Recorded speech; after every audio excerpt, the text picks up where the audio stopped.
Post partum mood డిజార్డర్స్లో second type postpartum depression.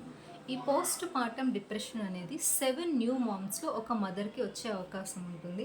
వాటి symptoms ఎలా ఉంటాయి అంటే, ఫస్ట్ వన్ ఫెటీగ్, ఈజీగా అలసిపోతూ ఉంటారు, ఫ్రీక్వెంట్ క్రయింగ్, బాగా ఏడుస్తూ ఉంటారు, గిల్ట్ ఫీలింగ్, ఏదో తప్పు చేసేసాం అనే గిల్ట్ ఫీలింగ్ ఉంటుంది, యాంగ్జైటీ, బాగా యాంగ్షియస్గా కనిపిస్తూ ఉంటారు, అట్లాగే ఇరిటబిలిటీ, ఈజీగా చిరాకు పడిపోతూ ఉంటారు, ప్రతి చిన్నదానికి చిరాకు పడుతూ ఉంటారు.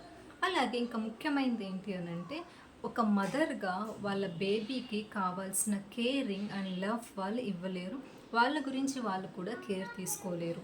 ఈ పీపీడీకి ట్రీట్మెంట్ ఉంది, థెరపీ, మెడిసిన్స్ అండ్ మంచి సపోర్ట్, ఫ్యామిలీ మెంబర్స్ నుంచి, స్పౌస్ నుంచి మంచి సపోర్ట్.